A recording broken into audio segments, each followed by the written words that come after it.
Thousands of indigenous protesters in Brazil marched around the National Congress on Thursday, calling on the government to protect their ancestral lands.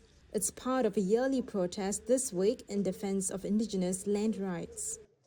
They are upset with the government for planning a railway to transport grain from farm states to ports in the Amazon for export, as they fear doing so will destroy the environment of tribal communities near the Tapajós River. Mana Shaninawa is an indigenous leader taking part. In the past, we died by the knife, by the bullet, and today we die by the pen, by making laws and by taking away our rights. This is a huge genocide that can happen within our nation, within the people, because our indigenous land is life. For us, it is forest and life. The protesters accuse Brazilian President Luiz Inácio Lula da Silva's government of not keeping to promises to officially recognize indigenous reservations as ancestral lands.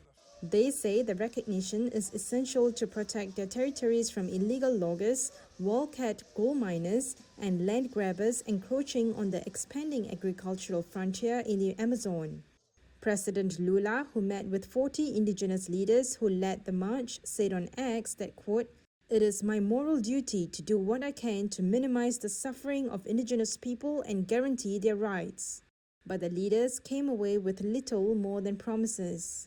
Lula's minority government is undecided on whether to approve the railway project, which has strong backing from Brazil's powerful agricultural sector.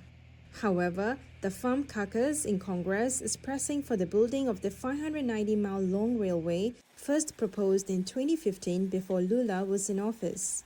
In a statement to Reuters, the caucus said the project is of extreme importance for the shipment of grains.